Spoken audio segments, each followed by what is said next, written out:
Les ressortissants du Sud Comoé pris pour le repos de l'âme du Premier ministre Amadou Gon Coulibaly, décédé le 8 juillet dernier. Les 27 dirigeants de l'Union européenne se sont retrouvés ce dimanche dans l'espoir de déplacer les blocages sur le plan massif de relance post-coronavirus en discussion. Bonsoir, merci de suivre le 19h sur RTI 2. Le Premier ministre Amadou Gon Coulibaly, décédé le 8 juillet dernier à Abidjan, repose depuis ce vendredi sur la terre de ses ancêtres à Korogo. Pour le repos de son âme, les ressortissants de la région du Sud Comoé ont décidé de le porter en prière. Le point avec Mamadou Kwasi. Des prières et invocations qui font suite à une lecture intégrale du Saint-Coran. Musulmans, chrétiens et chefferies traditionnelles du Sud Comoé pris ensemble pour le repos de l'âme de feu Amadou Gon Coulibaly. Bassam ne t'oubliera jamais, monsieur AGC. Vraiment que la tête soit légère. Cette initiative des cadres est soutenue par l'ensemble des différentes couches du Sud Comoé en général et de la ville de Grand Bassam en particulier. Tous se souviennent des actions réalisées par l'ex-premier ministre de la Côte d'Ivoire pour leur région. Vraiment avec Amadou Gon, vraiment c'était, comme on le dit, le Père Noël du Sud Comoé, parce que vraiment il y a eu beaucoup d'actions que Amadou Gon a posées à l'égard du Sud Comoé. Et on a vu les inondations de Bassam. Amadou Gon n'est pas resté sans réagir au nom du Sud Comoé. On a vu la période de fin d'année, Amadou Gon a encore réagi. Et donc vraiment avec Amadou Gon, on était bien parti. Et dommage que Dieu l'a appelé.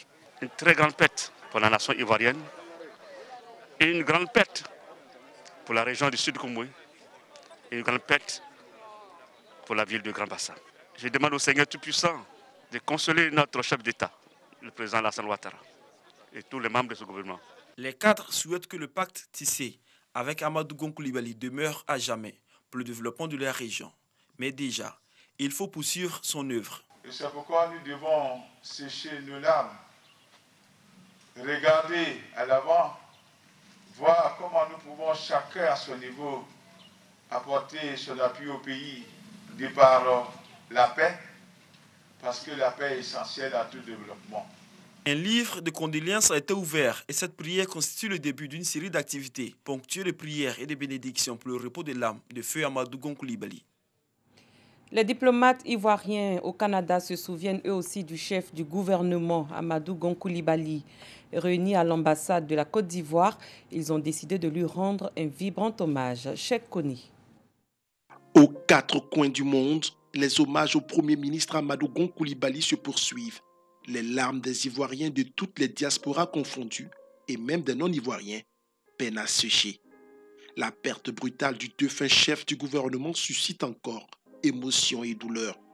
Ce 16 juillet à Ottawa, au Canada, c'était au tour des membres de la mission diplomatique ivoirienne de rendre hommage au lion. Gerbe de fleurs en main, l'ambassadeur Philibert Vanidi a rendu un dernier hommage au fils du Poro. Il lui a reconnu ses qualités de négociateur, d'homme de dossier, d'ardent défendeur du travail bien fait et d'artisan infatigable du redressement économique de la Côte d'Ivoire.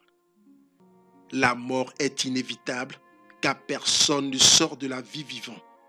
Elle doit donc nous interpeller en nous incitant à plus d'humilité, s'est exprimé Philibert Vanidi. Amadou Gon Coulibaly repose depuis le 17 juillet 2020 à Korogo. La lutte contre le coronavirus se poursuit sur le terrain. L'ONG internationale Save the Children a décidé d'accompagner les populations de la région du Haut-Sassandra dans ce cadre. Cette organisation humanitaire a offert 189 kits de prévention à des structures communautaires et publiques de la région. Une façon de permettre aux populations de respecter les mesures barrières édictées par le gouvernement. Mamadou Kwasi. Empêcher la propagation de la Covid-19 dans les lieux d'implantation du projet de Coco Life de Care International et ses partenaires locaux est le combat de Mondelez International. Cette organisation humanitaire fait don de 189 kits de lavage des mains, du savon liquide, du gel hydroalcoolique, du papier hygiénique et des affiches de sensibilisation à 30 sous-préfectures, 435 écoles primaires et secondaires, 95 centres de santé et 27 coopératives agricoles de la région du Haut-Sassandra. Avec pour objectif principal barrer la route à la Covid-19 dans ces différentes structures. Il s'agit d'accompagner les efforts de l'État dans le combat commun contre la maladie à coronavirus. Nous remettons ces dons qui est initié par Mondelez pour pouvoir mettre fin à la propagation de la pandémie, la Covid-19. Nous leur recommandons de porter cette sensibilisation aux établissements scolaires et aux visiteurs des centres de santé pour qu'ensemble, nous puissions bouter hors cette pandémie au niveau de la Côte d'Ivoire. Outre la lutte contre la Covid-19, Mondelez International met dans ses zones de production des actions sociales, entre autres la construction d'écoles primaires, des centres de santé intégrés et la réalisation de forages pour améliorer les conditions de vie des populations. Le préfet de la région de Haut-Sassandra, Anatole Digbe-Bako, a invité les bénéficiaires à en faire un bon usage et au respect scrupuleux des mesures barrières afin de freiner la propagation de la Covid-19 dans le Haut-Sassandra. Un mot de religion, la communauté catholique oratoire Marie, Mère de la Charité chrétienne, fête ses 15 ans d'existence. En prélude à ces festivités, les responsables ont organisé une conférence de presse pour dresser le bilan des 15 années passées et établir un chronogramme des manifestations.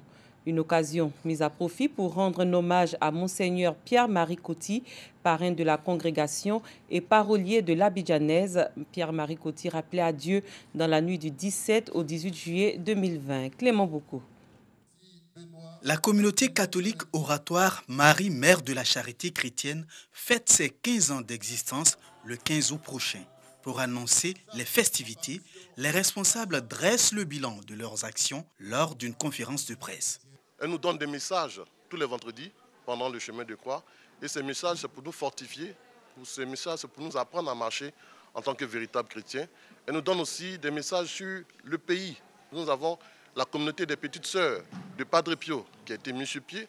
Nous avons eu l'adoption de 3 enfants par Marie, Mère de la Charité chrétienne. Pour les membres, cette communauté a une mission bien précise. L'oratoire de Marie, Mère de la Charité chrétienne est un lieu de pèlerinage, est un sanctuaire, est un lieu saint où chacun des enfants de Dieu est appelé à venir se recueillir, à venir prier, à venir confier ses intentions, ses problèmes, ses espoirs, ses espérances à Marie, Mère de la Charité chrétienne, qui s'est déclarée comme la mère de l'Afrique. La libération que maman opère, c'est à travers tous les maux qui secouent l'Afrique.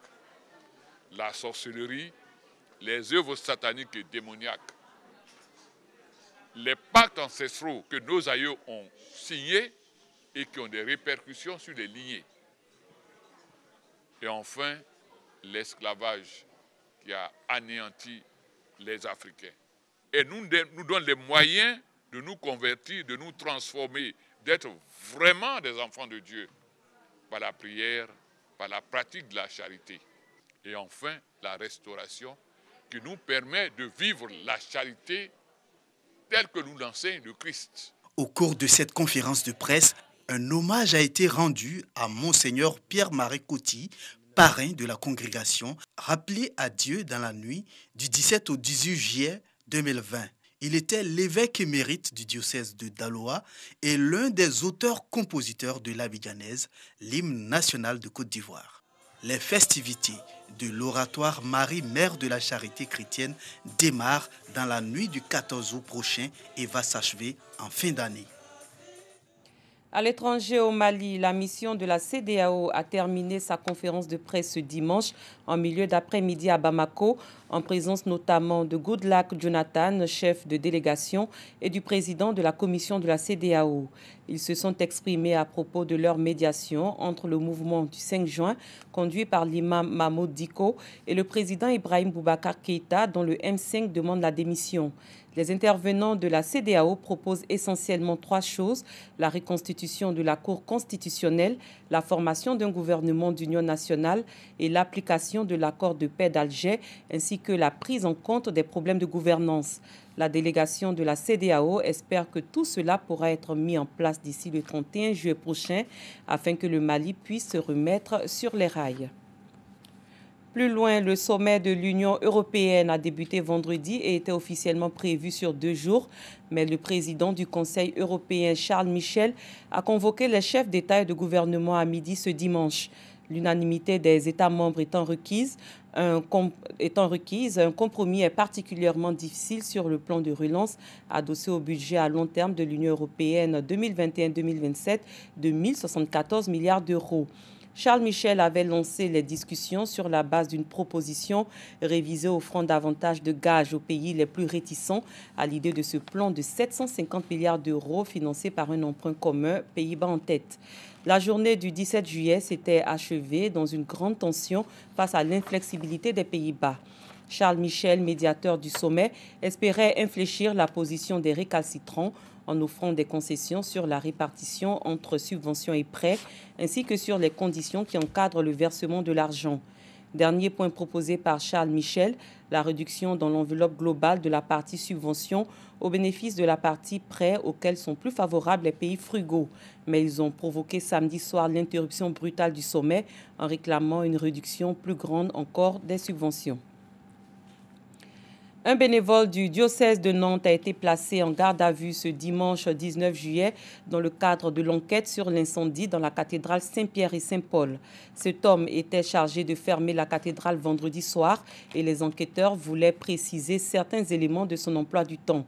Depuis samedi après-midi, des experts incendies du laboratoire de police scientifique et technique sont à l'œuvre pour tenter de déterminer l'origine du sinistre dans le cadre de l'enquête ouverte pour incendie volontaire.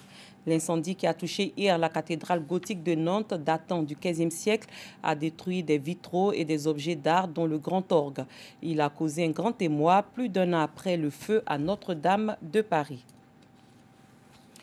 Ils sont 10 000 en France capables de se lancer à l'assaut de chantiers vertigineux suspendus à une corde. Mi-ouvriers, mi-alpinistes, ce sont les cordistes. À Bordeaux, 2 d'entre eux nous font partager leur passion pour ce métier à risque qui mêle sang-froid et agilité.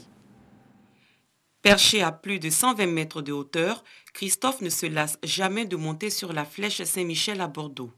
Depuis 18 ans, il passe ses journées de travail accroché au bout de ses cordes. Cet ouvrier alpiniste est cordiste. Il intervient là où les engins ne peuvent accéder. Il n'y a vraiment que les cordistes qui peuvent y aller. Et les cordistes bien accrochés parce qu'il faut passer par l'extérieur et faire une ascension. Donc ça reste... si c'était une voie d'escalade, elle serait considérée comme étant difficile dans le sens, elle est très impressionnante. Quand on arrive en haut, imagine-toi que tu es debout sur une chaise à 120 mètres. T'as rien autour de toi. Équipé comme un alpiniste avec 25 kilos de matériel, Christophe se déplace comme un funambule. Mission du jour, inspecter les fissures de la pierre. Des travaux d'envergure sont prévus en 2021 pour restaurer l'édifice construit en 1492. On amène vraiment des vraies solutions techniques et adaptées au monde contemporain.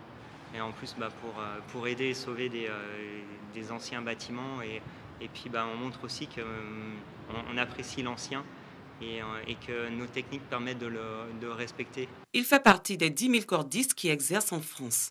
Ce sont des professionnels comme lui qui sont chargés de démonter actuellement l'échafaudage fondu de Notre-Dame de Paris. Sauver du patrimoine, c'est ce qui a poussé Gaëtan, menuisier de formation, à devenir cordiste.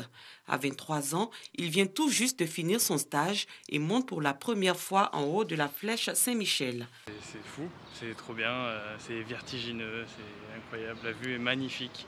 Ouvriers alpinistes, les cordistes doivent tout au long de leur carrière se former à tous les métiers du bâtiment pour intervenir sur n'importe quel chantier. Des cathédrales au château, en passant par les éoliennes ou la construction ultramoderne. Une règle d'or, le travail en équipe. On est toujours en binôme, oui, au cas où il y en a un qui se blesse, alors qu'il fasse une mauvaise chute, qui s'ouvre avec une machine ou quoi que ce soit. Il faut toujours qu'il y ait quelqu'un qui soit formé à côté de lui pour pouvoir le secourir. Quand il y a quelqu'un qui est pendu sur une corde à 30 mètres ou comme ça, les pompiers ne sont pas en capacité de venir le chercher. Malgré la dangerosité, on ne déplore en moyenne qu'un mort par an dans le métier qui s'est largement professionnalisé ces dernières années. La sécurité avant tout et il faut avoir la tête bien sur les épaules justement pour éviter tout accident. Et justement, il faut arriver à réfléchir à tous les risques qui nous entourent, que ce soit aussi bien les gens que le travail de nos cordes. Il faut avoir justement une bonne notion de 3D. Le prochain chantier des équipes d'Adrénaline, le phare de Cordouan, au large de l'estuaire de la Gironde. La dernière touche d'un chantier de rénovation a débuté il y a plusieurs mois. Le légendaire phare royal espère ainsi entrer dans la liste du patrimoine mondial de l'UNESCO. C'est tout pour le 19h. Merci de votre fidélité. Très bonne soirée. À très bientôt.